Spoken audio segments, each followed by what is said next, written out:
Halo, assalamualaikum. Kembali lagi dengan channel saya Nur Asikin. Bersama saya Nur Asikin dengan NIM 2420134. Saya berasal dari Departemen Ilmu Administrasi Negara, Prodi Ilmu Administrasi Publik. Video ini saya buat dalam rangka memenuhi tugas etika administrasi publik pertemuan 12.1 dan 2, yaitu pertanggungjawaban moral aparatur negara serta profesionalisme kerja aparatur negara yang diampu oleh dosen Yulia Hanuselina SIP MAP. Di sini saya akan membahas yang pertama pertanggungjawaban moral aparatur negara dan yang kedua profesionalisme kerja aparatur negara. Yang pertama saya akan membahas pertanggungjawaban moral aparatur negara. Pejabat negara adalah pejabat yang lingkungan kerjanya berada pada lembaga negara yang merupakan alat kelengkapan negara beserta derivatifnya berupa lembaga negara pendukung. Spesifikasi jabatan menunjukkan siapa yang melakukan pekerjaan itu dan faktor-faktor manusia yang disyaratkan. Dalam kebijakan selalu terkait dengan pertanggungjawaban, yaitu pertanggungjawaban moral atau pertanggungjawaban hukum atau kedua-duanya. Idealnya ialah bahwa kebijakan itu dapat dipertanggungjawabkan baik secara moral maupun secara hukum. Pertanggungjawaban berasal dari kata tanggung jawab yang berarti keadaan wajib menanggung segala sesuatunya. Prinsip dari negara hukum adalah asas legalitas yang mengandung pengertian bahwa setiap tindakan hukum pemerintah harus berdasarkan pada peraturan perundang-undangan yang berlaku atau setiap tindakan hukum pemerintah harus berdasarkan kewenangan yang diberikan oleh perundang-undangan. Mengembangkan moral aparatur pemerintah memiliki kompleksitas multidimensional seperti moral individu, profesi, organisasi, dan sosial. Pada sektor publik, benturan antar moral sangat potensial muncul, namun moral individu aparatur pemerintah menjadi preferensi bagi personal setiap aparatur pemerintah di semua sektor publik. Beberapa teori pertanggungjawaban dapat dianalisis untuk menentukan kriteria sistem politik menurut konstitusi suatu negara. Yang pertama yaitu teori Herman Wiener dalam buku yang The Major Government of Modern Europa berpandangan bahwa ada dua teori pertanggungjawaban dalam menentukan kriteria apakah suatu negara menganut sistem politik diktator atau demokrasi. Yang kedua yaitu McIver dalam bukunya The Modern State menyinggung teori pertanggungjawaban sebagai kriteria sistem pemerintahan yang dianut suatu negara seperti Inggris yang menganut sistem pemerintah parlementer, maka teori pertanggungjawabannya adalah pertanggungjawaban kabinet. Yang ketiga yaitu R. Karnenburg and W.J. Vechting dalam bukunya yang berjudul Inleiding in het Nederland Administrative Recht menyatakan bahwa teori pertanggungjawaban dalam kaitan dengan hubungan hukum antara badan atau pejabat administrasi negara warga negara disebut teori pertanggungjawaban negara atau gugat pemerintah yang berkaitan dengan penggunaan wewenang pemerintah dalam fungsi pelayanan publik. Penyelenggara negara yang ideal harus berlandaskan berdasarkan pencapaian tujuan negara itu sendiri, yaitu untuk mewujudkan kesejahteraan nasional atau masyarakat. Jika masyarakat adalah pemegang kedaulatan negara, maka setiap individu aparatur negara harus mempertanggungjawabkan segala perbuatannya kepada masyarakat. Dalam pemahaman demikian, maka penyelenggara negara, baik eksekutif, legislatif maupun yudikatif di pusat, di daerah harus mengembangkan sistem keterbukaan dalam manajemen pemerintah serta sistem akuntabilitas yang membudaya. Tanggung jawab pemerintah adalah kewajiban penataan hukum dari negara atau pemerintah atau pejabat pemerintah atau pejabat lain. Pertanggungjawaban pemerintah muncul karena ada dua, yaitu kewenangan dan adanya hak dan kewajiban. Kewenangan dan hak kewajiban tersebut merupakan perbuatan pemerintah yang harus dipertanggungjawabkan. Adapun pertanggungjawaban pemerintah dalam mewujudkan pemerintah yang baik adalah pelaksanaan otonomi daerah. Untuk mewujudkan pelaksanaan otonomi daerah sejalan dengan menciptakan pemerintahan yang bersih, bertanggung jawab serta mampu menjawab tuntutan perubahan secara efektif dan efisien sesuai dengan prinsip pemerintahan yang baik, maka kepala daerah wajib melaporkan penyelenggara pemerintahan daerah. Dengan dilaksanakannya pemilihan langsung kepala daerah sebagaimana diatur dalam Undang-Undang Nomor 32 Tahun 2004, maka hubungan kerja kepala daerah dengan DPRD mengalami perubahan yang cukup mendasar dibandingkan kepala daerah di DPRD dan bertanggung jawab kepada DPRD. Dalam kaitan hubungan tersebut, maka kepala daerah berkewajiban menyampaikan LPKJ kepada DPRD. Selain hal tersebut, kepala daerah berkewajiban pula untuk menginformasikan laporan penyelenggara pemerintah daerah yang telah dilaksanakan kepada masyarakat sebagai perwujudan dari transparansi dan akuntabilitas kepala daerah terhadap masyarakat. Adapun bentuk pertanggungjawaban pemerintah dalam hal pertanggungjawaban keuangan, yakni Undang-Undang Nomor 17 Tahun 2003 tentang Keuangan Negara, khususnya pasal 30-32 menjelaskan tentang bentuk pertanggungjawaban keuangan negara. Dalam hal tersebut, baik presiden maupun kepala daerah diwajibkan untuk menyampaikan pertanggungjawaban pelaksanaan kepada berupa laporan keuangan yang telah diperiksa BPKB selama-lambatnya 6 bulan setelah tahun anggaran berakhir. Bentuk pertanggungjawaban negara dijelaskan secara rinci pada Peraturan Pemerintah Nomor 6 Tahun 2008 tentang pelaporan keuangan dan kinerja instansi pemerintah. Berikut contoh kasus dan bagaimana bentuk pertanggungjawaban etika adalah pelanggaran disiplin yang dilakukan oleh pegawai sipil negara atau PNS, di mana contoh perilaku pelanggaran tersebut antara lain bolos pada saat jam kerja, tidak melaksanakan tugas kerja sebagaimana yang sudah tertera dalam UU tentang ASN, dan berbagai tindakan lain yang tidak hanya merugikan diri ASN itu sendiri tapi merugikan instansi tempat ia bekerja.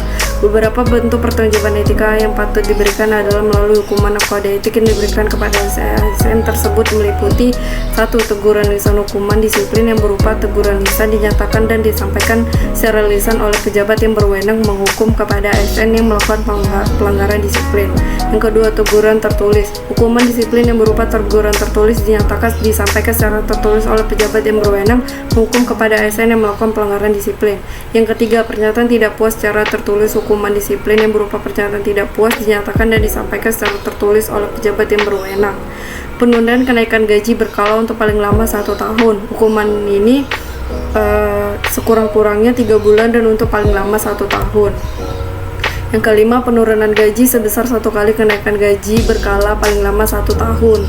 Yang keenam, penundaan kenaikan pangkat untuk paling lama 1 tahun. Hukuman berat juga bisa diberikan kepada ASN yang melanggar kode etik, yaitu pembebasan dari jabatan. Pembebasan dari jabatan. Hukuman disiplin yang berupa pembebasan dari jabatan adalah pembebasan dari jabatan organik. Pembebasan dari jabatan berarti pula pencabutan segala wewenang yang melekat pada jabatan itu. Selama pembebasan dari jabatan, ASN yang bersangkutan menerima penghasilan penuh kecuali tunggangan jabatan. ASN yang dijatuhi hukuman disiplin berupa pemberhentian dengan tidak hormat, tidak atas permintaan sendiri sebagai ASN apabila memenuhi syarat nasional kerja ASN dan usia pensiun menurut peraturan perundang-undangan yang berlaku. Aparatur sipil negara yang diduga melakukan pelanggaran disiplin dipanggil secara tertulis oleh atasan langsung untuk dilakukan pemeriksaan. Pemanggilan kepada ASN yang diduga melakukan pelanggaran disiplin dilakukan paling lambat 7 hari ketika sebelum tanggal pemeriksaan. Apabila pada tanggal yang seharusnya bersangkutan diperiksa tidak hadir, maka dilakukan pemanggilan kedua paling lambat 7 hari kerja sejak tanggal seharusnya yang bersangkutan diperiksa pada pemanggilan pertama. Yang kedua yaitu profesionalisme kerja aparatur negara. Upaya untuk menunjukkan penyelenggara pemerintah secara benar dan bersih, termasuk di dalamnya penyelenggaraan pelayanan publik, memerlukan unsur-unsur mendasar antara lain adalah unsur profesionalisme dari pelaku dan penyelenggara pemerintahan dan pelayanan publik. Istilah profesionalisme berasal dari kata profesio dalam bahasa Inggris yang memiliki arti suatu pekerjaan atau jabatan yang membutuhkan pelatihan yang mendalam, baik di bidang seni atau ilmu pengetahuan, dan biasanya lebih mengutamakan kemampuan mental daripada kemampuan fisik seperti mengajar, ilmu mesin, penulisan, dan lain-lain. Dalam pandangan Djokro-Winoto dijelaskan bahwa yang dimaksud dengan profesionalisme adalah kemampuan untuk merencanakan, mengordinasikan, dan melaksanakan fungsi secara efisien, inovatif, lentur, dan mempunyai etos kerja yang tinggi. Pandangan lain seperti Siagian menyatakan bahwa yang dimaksud dengan profesionalisme adalah keandalan dalam pelaksanaan tugas sehingga terlaksana dengan mutu tinggi, waktu yang tepat, cermat, dan dengan prosedur yang mudah dipahami dan diikuti oleh pelanggan. Terbentuknya aparatur profesional menurut pendapat tersebut memerlukan pengetahuan dan keterampilan khusus yang dibentuk melalui pendidikan dan pelatihan sebagai instrumen pemutakhiran. Profesionalisme ASN sendiri terpenuhnya kecocokan antara kemampuan aparatur dengan kebutuhan tugas merupakan syarat terbentuknya aparatur yang profesional. Artinya, keahlian dan kemampuan aparat merefleksikan arah dan tujuan yang dicapainya oleh sebuah organisasi. Apabila sebuah organisasi memberikan pelayanan baik secara prima, maka berdasarkan tersebut profesionalisme terhadap tujuan yang ingin dicapai. Oleh karena PNS merupakan salah satu profesi, maka konsekuensinya yaitu meningkatkan kemampuannya secara terus-menerus agar dalam melaksanakan tugas atau pekerjaannya dapat dilaksanakan secara profesional. Dalam mencapai pelayanan publik ini, maka profesional kerja aparatur sipil negara faktor yang paling urgent, di mana cikal dan bakal dari semua yang tercapai suatu pelayanan publik. Karena itu, profesional kerja aparatur sipil negara sangat harus menjadi fokus perhatian kepada pihak terkait, karena semakin tinggi kualitas SDM manusia akan semakin baik pula kinerja yang hasilnya, terutama dalam hal pelayanan publik untuk sekarang. Artinya dalam rangka memajukan organisasi yang bersangkutan sehingga kinerja yang dihasilkan maksimal, maka profesionalisme kerja aparatur haruslah kompeten dalam bidangnya masing-masing. Berdasarkan Surat Keputusan Menpan Nomor 63 tentang Pedoman Umum Penyelenggara Pelayanan Publik, maka prinsip-prinsip yang perlu diperhatikan yaitu prosedur pelayanan, persyaratan, kejelasan, tanggung jawab, kemampuan petugas pelayanan, kecepatan, keadilan, kesopanan dan keramahan, kepastian jadwal, kenyamanan lingkungan, dan keamanan pelayanan, terjaminnya keamanan lingkungan unit penyelenggara pelayanan dan sarana yang digunakan. Untuk meningkatkan profesional ASN, pemerintah sudah lama memiliki kebijakan yang mengarah kepada hal tersebut yang diatur dalam pasal 1 Nomor 101 Tahun 2000, yaitu meningkatkan pengetahuan, keahlian, keterampilan, dan sikap untuk dapat melaksanakan tugas, menciptakan aparatur yang mampu berperan sebagai pembaru dan perekat persatuan dan pemersatuan bangsa, memantapkan sikap dan semangat pengabdian yang berorientasi kepada pelayanan, menciptakan kesamaan visi dan dinamika pola pikir dalam melaksanakan tugas pemerintahan umum. Karena salah satu tujuan itu untuk mencapai kepuasan dituntut kualitas pelayanan prima yang tercermin dari transparansi, akuntabilitas, kondisional, partisipatif, kesamaan hak, dan keseimbangan hak dan kewajiban. Terbentuknya aparatur yang profesional. ASN harus memperhatikan segala yang didapat dari pendidikan dan pelatihan yang memiliki komitmen mengimplementasikan dalam pelayanan kepada masyarakat. Menurut pasal 1 ayat 1 UU Nomor 25 Tahun 2019, pelayanan publik itu kegiatan rangkaian kegiatan dalam rangka pemenuhan kebutuhan pelayanan sesuai dengan peraturan perundang-undangan bagi setiap organ negara. Menurut Pemerintah Nomor 11 Tahun 2000 tentang pendidikan dan pelatihan jabatan pegawai negeri sipil, yaitu bertujuan untuk meningkatkan pengetahuan, keahlian, keterampilan, dan sikap untuk melaksanakan tugas jabatan secara profesional dengan dilandasi kepribadian dan etika pegawai negeri sipil sesuai dengan kebutuhan instansi. Terbentuknya aparatur profesional menurut pendapat di atas memerlukan pengetahuan dan keterampilan khusus yang dibentuk melalui pendidikan dan pelatihan sebagai instrumen pemutakhiran. Sudah menjadi kebutuhan mendesak bagi aparat untuk bekerja secara profesional serta mampu merespon perkembangan global dan aspirasi masyarakat dengan mengedepankan nilai-nilai pelayanan yang responsif, inovatif, efektif, dan mengacu pada visi dan nilai-nilai organisasi. Dalam pandangan Djokrowinoto, birokrasi dapat dikatakan profesional atau tidak diukur melalui kompetensi sebagai berikut: profesionalisme yang wirausaha, kemampuan untuk melihat peluang-peluang yang ada bagi peningkatan pertumbuhan ekonomi nasional, keberanian mengambil risiko dalam memanfaatkan peluang, dan kemampuan untuk menggeser alokasi sumber dari kegiatan yang berproduktivitas rendah kepada yang tinggi yang terbuka dan memberikan peluang bagi terciptanya lapangan kerja dan peningkatan pendapatan nasional. Yang kedua, profesionalisme yang mengacu pada misi organisasi, kemampuan mengambil keputusan dan langkah-langkah yang perlu dan mengacu pada misi yang diinginkan. Yang ketiga, profesionalisme pemberdayaan, kemampuan ini agar aparatur pelaksana atau jajaran bawah yang berfungsi memberikan pelayanan publik dalam hal sangat berkaitan dengan gaya pembangunan.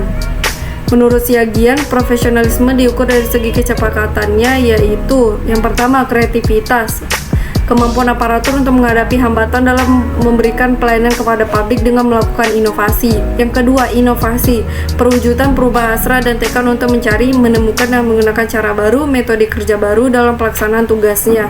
Yang ketiga, responsivitas, kemampuan aparatur dalam mengantisipasi dan menghadapi aspirasi baru, perkembangan baru, tuntutan baru, dan pengetahuan baru. Birokrasi harus merespons secara cepat agar tidak tertinggal dalam menjalankan tugas dan fungsinya. Salah satu faktor dalam menghambat kelancaran dan efektivitas birokrasi publik adalah tidak profesionalnya aparatur birokrasi publik dalam menjalankan fungsi dan tugas. Tidak profesional aparatur birokrasi publik Indonesia yang dapat dilihat dari banyaknya temuan para pakar dan pengalaman pribadi masyarakat di lapangan tentang pelayanan publik yang diselenggarakan birokrasi. Lambannya birokrasi dalam merespon aspirasi publik serta pelayanan yang terlalu prosedural merupakan sedikit contohnya di antara sekian banyak ketidakberesan dalam dunia birokrasi Indonesia publik. Menurut Siagian, faktor-faktor yang menghambat tercapai aparatur yang profesional antara lain lebih disebabkan profesionalisme aparatur sering terbentur dengan tidak adanya iklim yang kondusif dalam dunia birokrasi untuk menanggapi aspirasi masyarakat dan tidak adanya kesediaan pemimpin untuk memberdayakan bawahan. Secara keseluruhan, dengan mendasarkan kepada kenyataan yang ada pada dunia birokrasi yang diperkuat oleh argumen dan temuan para teorisi seperti di atas, maka ditarik suatu benang merah bahwa banyak faktor yang dapat mempengaruhi profesionalitas aparatur negara, seperti antaranya budaya organisasi yang timbul dan mengkristal dalam rutinitas birokrasi, tujuan organisasi, struktur organisasi, prosedural kerja dalam birokrasi, sistem insentif, dan lain-lain. Tidak dapat dipungkiri lagi bahwa perubahan lingkungan yang terjadi seperti perubahan sikap dan tuntutan masyarakat yang meningkat serta kemajuan teknologi yang demikian pesatnya telah menimbulkan perubahan dalam berbagai segi dan aspek kehidupan.